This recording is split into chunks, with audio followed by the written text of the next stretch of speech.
Am I the a-hole for telling my kids I am not okay with calling their stepmom mom? 2 years ago, my husband left me for my best friend after 20 years of marriage, and they got married. As much as I loved my husband, his affair wasn't a surprise. My mother-in-law told me in our wedding day that men like him don't stay loyal to women like me. She was right. What hurt the most was the betrayal from my best friend. I loved this woman and considered her a sister.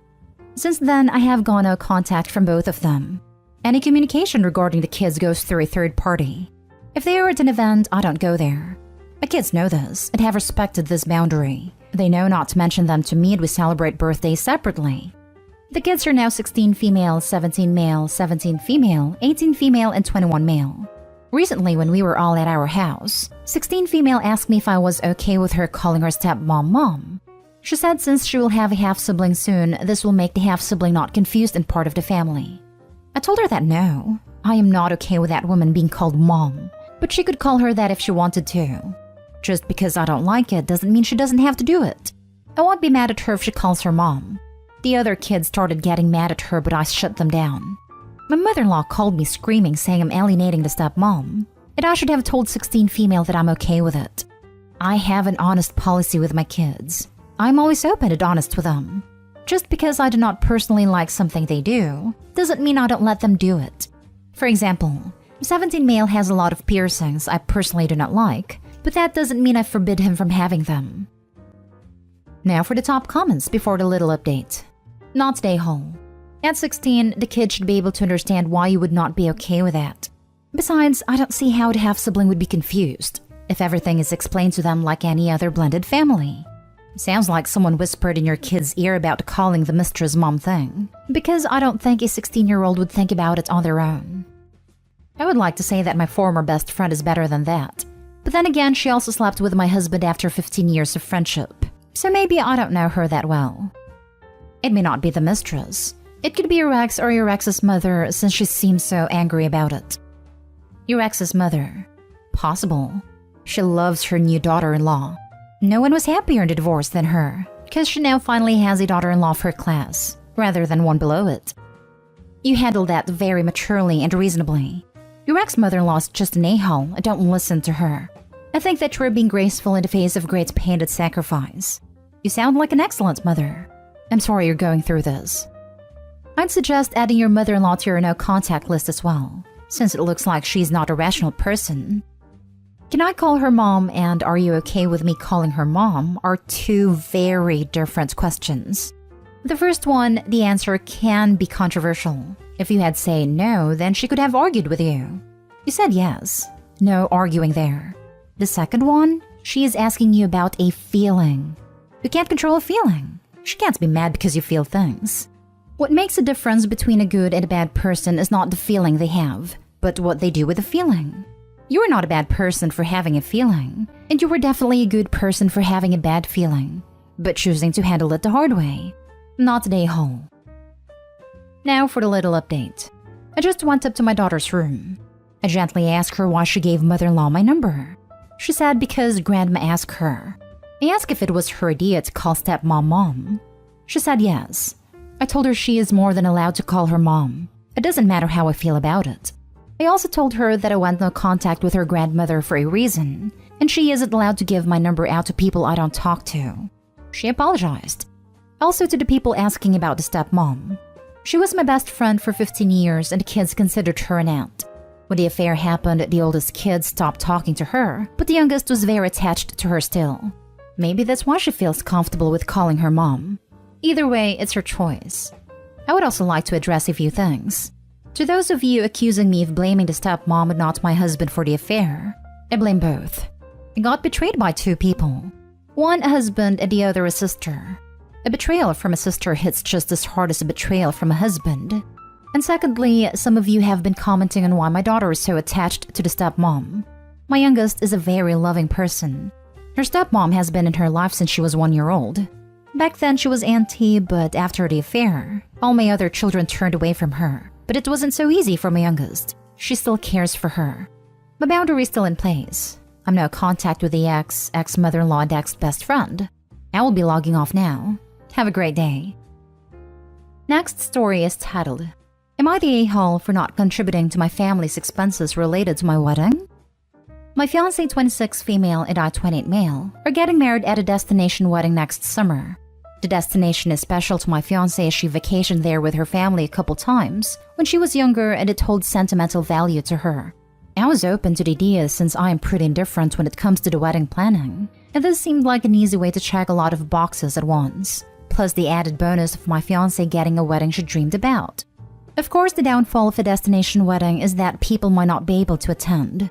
We expected this and had a lot of conversations about making sure we don't take anything personally if people can't attend, and we're very clear to the people we asked to be in our wedding party about the cost and expectations. There were a couple of friends they asked to be groomsmen that had to decline due to them having young kids, and I totally get that and respect it. I'm not an idiot. My wedding is not more important than your kids to you. This hasn't been as much of a problem with my fiancé's side, as her family comes from money, and destination weddings are kind of the norm for them.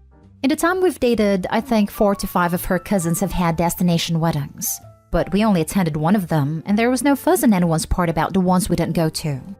My family, however, does not come from money. When I told my parents and siblings about our wedding plans, they all kind of freaked out about not being able to afford it. I get it, my siblings have kids and expenses too. So I told them I understand if it's not something they are able to afford. And while I would love for them to be there, I won't hold it against them if they can't make it work. My parents have guilted me over it a little bit, but have assured me they will be attending.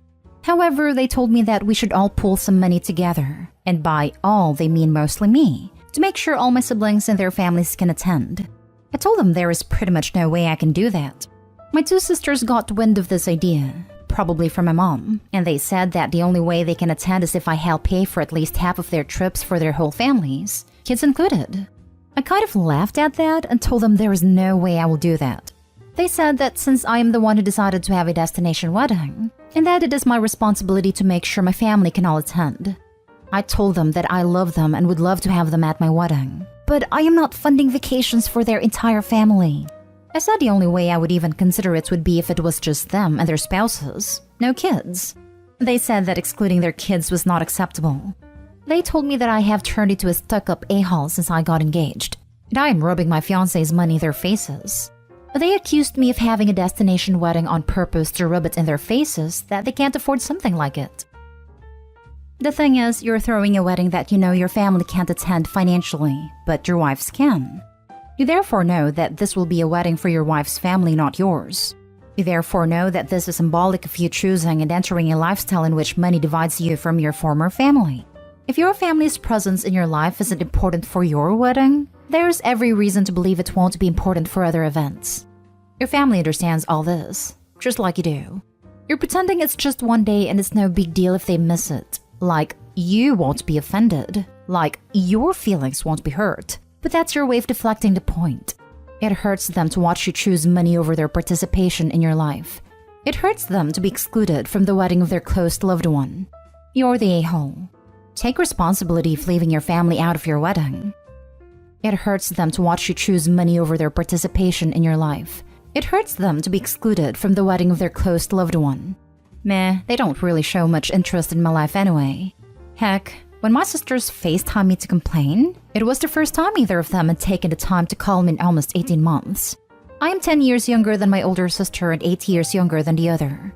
I have been an afterthought in their lives ever since they started having kids. I don't hold it against them. I get it.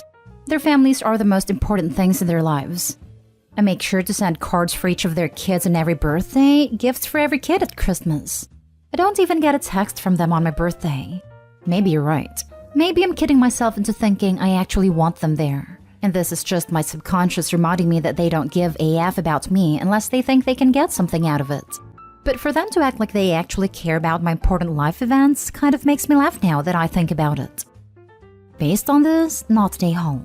You're not close and that sucks. But you are doing your due diligence in the relationship and they aren't. The age gap can make sibling relationships more complicated.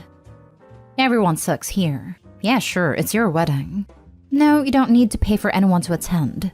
But saying you'd love for them to come is deeply disingenuous when you've set this up, or allowed it to be set up, rather, in a way you know only works for your fiancé and her family. And while I'm not recommending you throw her under the bus, I think you need to stop treating your family like idiots. and just acknowledge you don't actually care whether they're there or not. It's Opie's wedding and they can have it where they damn well please. It's not treating people like idiots or disingenuous to say we would love for you to come but we understand why you might not be able to. Other people's finances aren't their problem and shouldn't dictate their choices. Next story. Am I the a-hole? I went with my friend to a restaurant that was originally reserved for me and my wife. Yesterday was my birthday. My 30 male wife, 28 female and I had made reservations at this really nice Korean barbecue restaurant for dinner.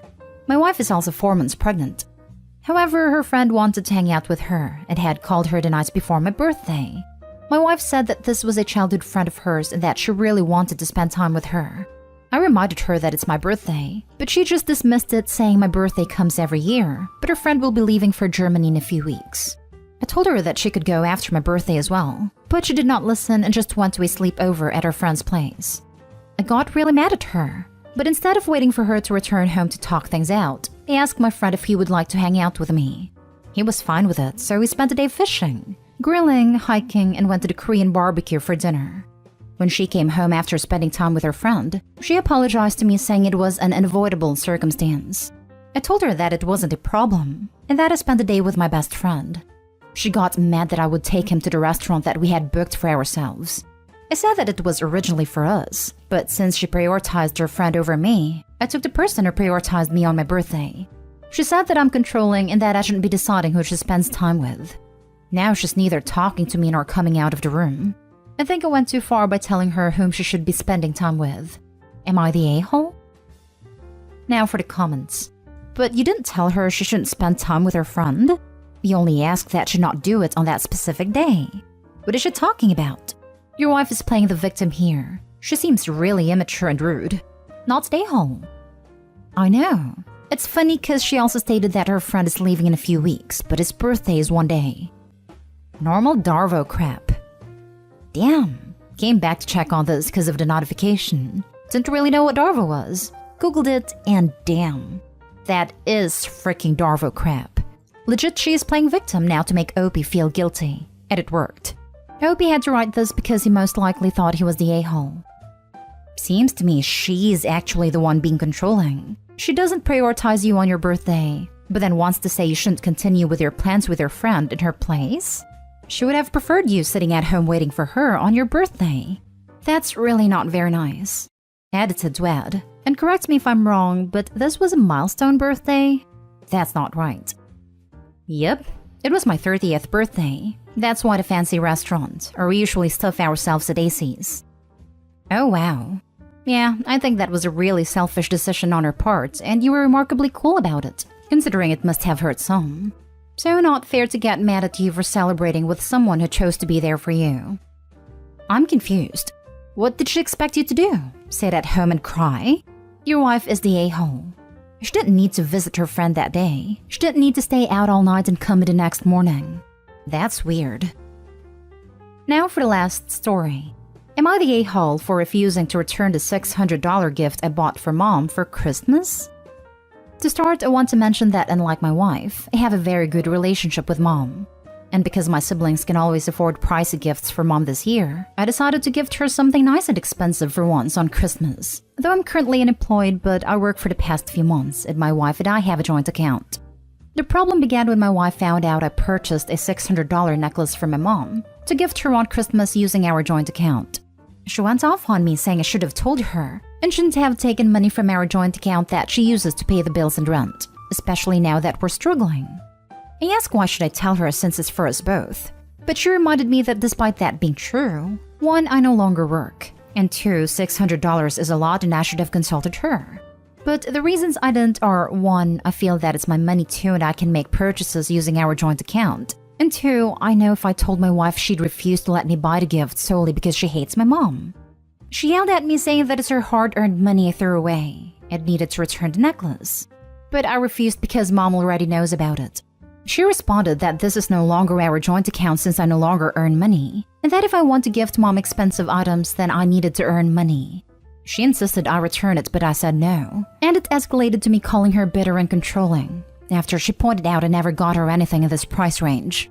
She's insisting I return it and at least get a cheaper one, but I'm done being the one with the least expensive / valuable gifts to gift in the family. She's making this her hill to die on. Am I the a-hole? You're the a-hole. Money shared is exactly that. Shared. You're in a partnership. You can't just spend the shared money willy-nilly. And she has every right to be upset if you're using the money you both share to buy extravagant gifts for other people without talking it through first. My rule of thumb is always, if it's more than $100, discuss it. Shared finances is not an ask for forgiveness, not permission situation. This exactly. I never spent more than $100 without consulting my wife. Because of tight bills, I lowered my threshold to $20 unless it is no necessity. Food, gas, oil change. You're unemployed and blew what I take home in a week? Oh yeah, you're the a-hole. Oh, told mom before Christmas so you couldn't return it. Double a-hole. Doing it intentionally behind your wife's back because you didn't even need to talk to her to know it was wrong? You planning on moving in with your mother? Probably should. You need a new place to sleep. This was a triple a-hole move. You said what I was thinking in perfect summary. You should start packing now. It is absolutely unreasonable for someone in your financial situation, having no income, to be making unnecessary $600 purchases from your joint account without agreement from your wife. No parent wants their unemployed adult son buying them a $600 necklace for Christmas. He says she already knows about the necklace though, which may shed some light on why she and the wife don't get along. What sort of person finds out their unemployed son just spent $600 in jewelry? It is like, great, thanks, looking forward to it. Sounds like he and his mother deserve each other.